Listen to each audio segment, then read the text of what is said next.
Hoy contamos con la presencia de la licenciada Janina Lojo, quien es titular de Lojo Consultora y licenciada en Comercio Exterior, así que le doy la bienvenida. ¿Cómo estás? Janine, ¿cómo estás? Un placer, Gustavo, como Gracias siempre. por estar conmigo y acompañarme, por lo menos en este lapso de tiempo, y hablamos un poco de la economía, de la situación general, de comercio exterior. Por supuesto, es un placer. De todo. ¿Te parece? Me parece. Bueno, para mí es un placer. Janine, ¿cómo está el tema internacional? La guerra comercial esta tan disputada que hay con Estados Unidos y el resto de los países. Bueno, a partir de este 7 de agosto se estableció un nuevo esquema de aranceles recíprocos. Correcto. Tenemos una banda del 10% en la que quedó Argentina. Después tenemos una gran mayoría de los países que han quedado en el 15% y los más perjudicados que tienen aranceles de hasta el 50%, y ahí tenemos a nuestro principal socio comercial, que es Brasil. Es una situación complicada dentro del Mercosur, Seguro. con uno de los socios tan castigado, pero lo que podemos mencionar es que lo que hizo Donald Trump es poner una muralla arancelaria, porque convirtió una herramienta de política comercial en una herramienta de política internacional o de geopolítica, porque en el caso particular de Brasil no hay ningún justificativo comercial para estos aranceles del 50%, por el contrario, Claro. Es explícito que hay una motivación política, y esto lleva a que Brasil evalúe presentarse ante la Organización Mundial del Comercio, aunque es importante señalar que Brasil dice que el impacto no va a ser tan significativo como Trump cree para la economía brasilera. También tenemos el caso particular de India y de todos aquellos países que están comprando energía a Rusia, porque la amenaza latente es aumentarle los aranceles. Claro. Si no dejan de comprarle energía a Rusia, previa a una posible cumbre entre Trump y Vladimir Putin, todo en el marco de que Trump quiere que Putin dé por terminado el conflicto con Ucrania.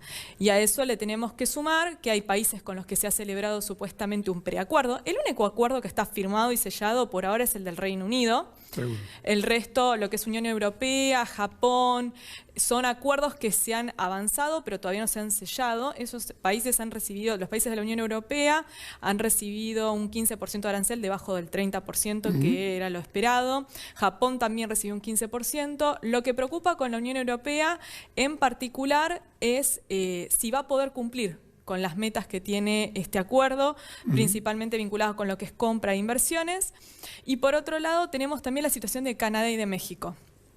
Canadá recibiendo una sanción explícita para todos los productos que no están alcanzados por el acuerdo del 35% por las declaraciones que realizó en relación a lo que es Palestina. México, que logró una prórroga de 90 días. Y también en el marco de la prórroga tenemos a China, que para el 12 de agosto se vencería esta tregua comercial y que Trump tiene que formalizar la prórroga. Pero ojo, porque se está complicando la situación, porque China compra energía de Rusia y porque Estados Unidos amenaza con establecer aranceles muy altos para los semiconductores de todo lo que tenga que ver con lo informático, lo tecnológico. Sí. Y ahí también tenemos el caso particular de empresas que no inviertan o produzcan en Estados Unidos, que también se verían afectadas. Por eso Apple decidió ir por el lado de una inversión en una planta para escaparle a el problema arancelario. Claro, porque en realidad todas estas diferencias que hay entre países tratan de, digamos, no conseguir una confrontación, obviamente, con Estados Unidos, pero obviamente quiere marcar el terreno en esas condiciones Trump. Sí, a ver, hasta ahora vemos que Trump ha aplicado la política de que pega primero, pega dos veces. Aunque después cambie, porque él después cambia sus decisiones y por ahí termina negociando en otros valores. Sí, lo que hace es amenaza con lo mayor para después bajar a un punto que quizás a él es lo que le conviene. Los acuerdos hasta ahora parecen ser más convenientes para Estados Unidos que para el resto del mundo. Hay una realidad, y es que los aranceles promedio de Estados Unidos en 2024, diciembre de 2024, estaban por debajo del 3%. Los aranceles que estamos viendo ahora que van a quedar en promedio son los aranceles más altos desde 1934. Claro. Esto lo que está marcando es un deterioro de más de 70 años de trabajo en el multilateralismo. Preocupa porque está pesando más las cuestiones geopolíticas y bilaterales que el funcionamiento de las cadenas productivas que estaban integradas a nivel internacional. Seguro. Bueno, eso por el lado internacional. Por el lado local, veamos un poquito Argentina. Sacamos una foto, miramos así. ¿Qué pasa con el dólar? Siguen estando las bandas. Por momentos está más arriba o más abajo de los límites de digamos, de las márgenes, máximo, mínimo. Y ahí, ¿qué pasa? ¿Cómo estamos con respecto a la situación de que fluctúa? ¿Fluctúa o realmente lo que hay que es el dólar flota? Bueno, creo o las que dos cosas lo mismo. hemos perdido el ejercicio de ver el dólar flotar los argentinos. Estuvimos tanto tiempo conviviendo con un tipo de cambio anclado o con ese esquema del crawling peg del 1% que perdimos la cintura para flotar. Y acordémonos que nosotros flotamos y flotamos durante bastante tiempo. Y quizás es el paso intermedio para dejar el dólar libre, acostumbrarnos a verlo flotar dentro de estas bandas que se van abriendo a medida que van pasando los meses, porque la banda inferior baja un 1%, la banda superior sube un 1%. Y en esa ventana, el dólar se puede mover un poco más arriba, un poco más abajo, pero lo que tenemos son horizontes. Sabemos que no va a quebrar ese piso, no va a quebrar ese techo, porque el compromiso del Banco Central es ese. Ahora, después los movimientos internos son normales. Nos tendremos que preocupar si dentro de esos movimientos normales vemos un traspaso a precios, porque en realidad no lo debería haber. Porque si vos hiciste un costeo teniendo en cuenta las bandas, mientras no se cruce la banda, vos tendrías que seguir operando con los mismos precios. Seguro.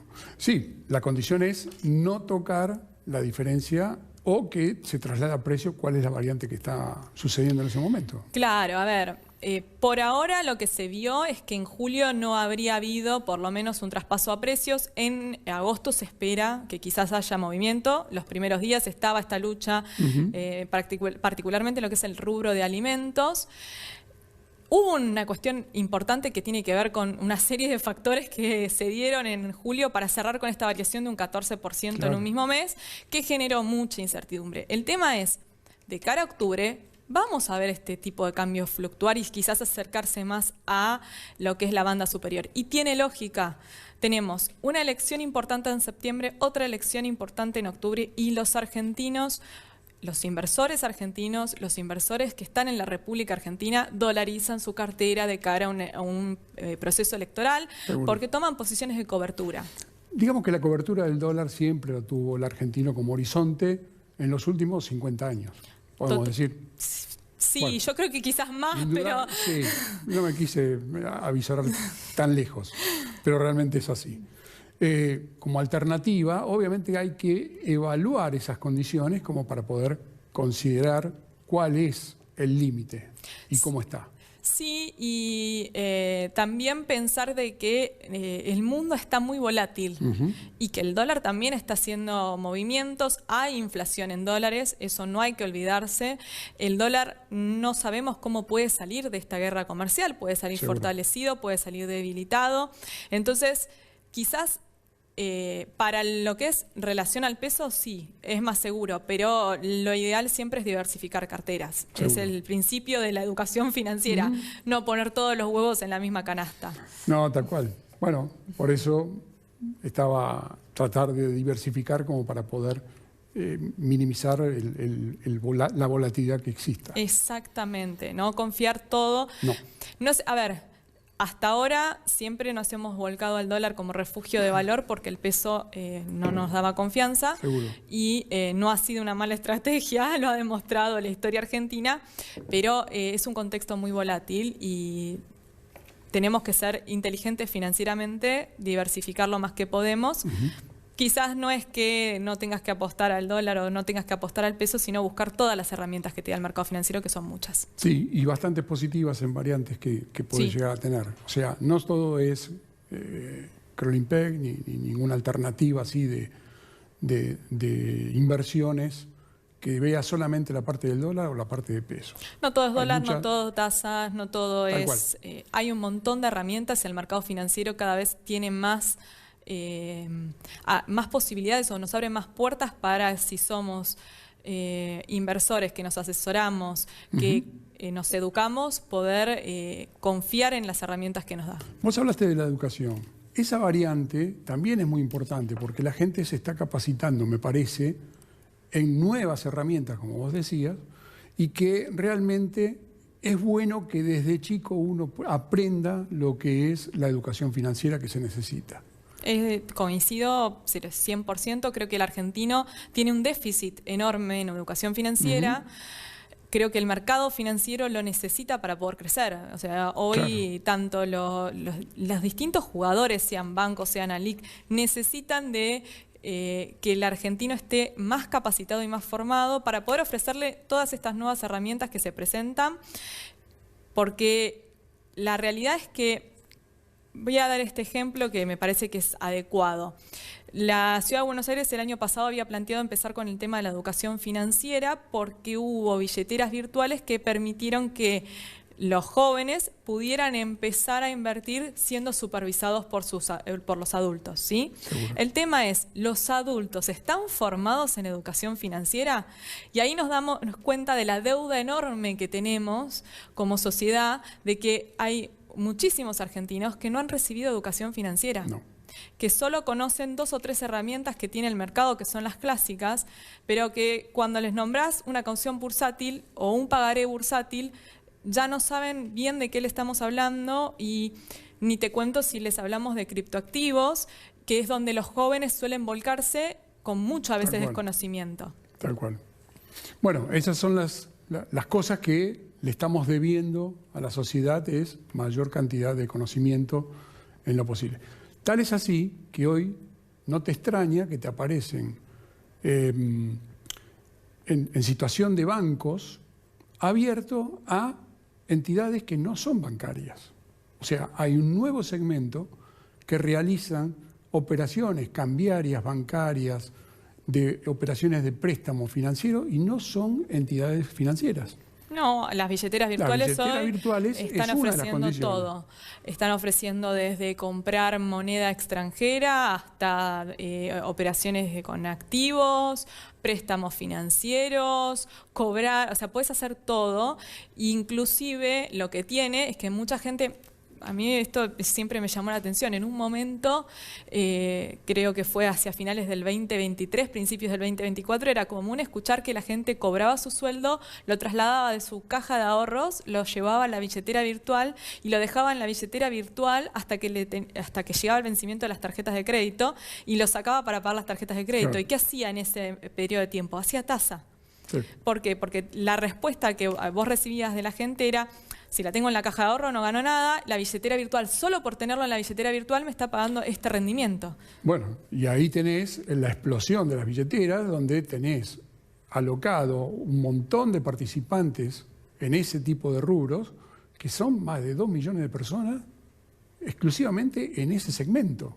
Sí, sí. Y lo usan como complemento de uso diario. Sí, y ahí hay también una oportunidad muy grande para las entidades bancarias tradicionales de empezar a ver qué otro tipo de herramientas o instrumentos le pueden ofrecer a la gente para poder acercarla nuevamente, porque quizás en este tiempo, con todo lo que se les ofreció desde las billeteras virtuales, la gente se volcó más hacia ese tipo, hablo del consumidor, ¿no es cierto? No las empresas siguen estando abocadas a lo que es el mercado financiero tradicional, pero la gente se volcó mucho a todo lo que son las billeteras virtuales y bueno, cómo volver a atraer al cliente al mercado tradicional, a la oferta tradicional que puede tener un banco. Y eso también les plantea un desafío a los bancos. Sí, tal cual. Y bueno, eso se está notando mucho en el último tiempo. ¿Sabes qué, Yani? Se nos fue el tiempo. No me llama la atención porque es común cuando nos ponemos a hablar. La verdad pasa siempre esto. Con respecto a el tema se hace interesante, ahí lamentablemente se nos corta la posibilidad de seguir charlando. Pero bueno, seguramente la semana que viene estaremos nuevamente como para poder seguir charlando, porque nos quedan varios temas y creo que le es interesante al televidente como para poder ver esto que estamos charlando. ¿Te parece? Me parece perfecto, va a ser un placer. Nos vemos entonces la semana que viene. Nos vemos la semana que viene entonces. Gracias por todo. A vos.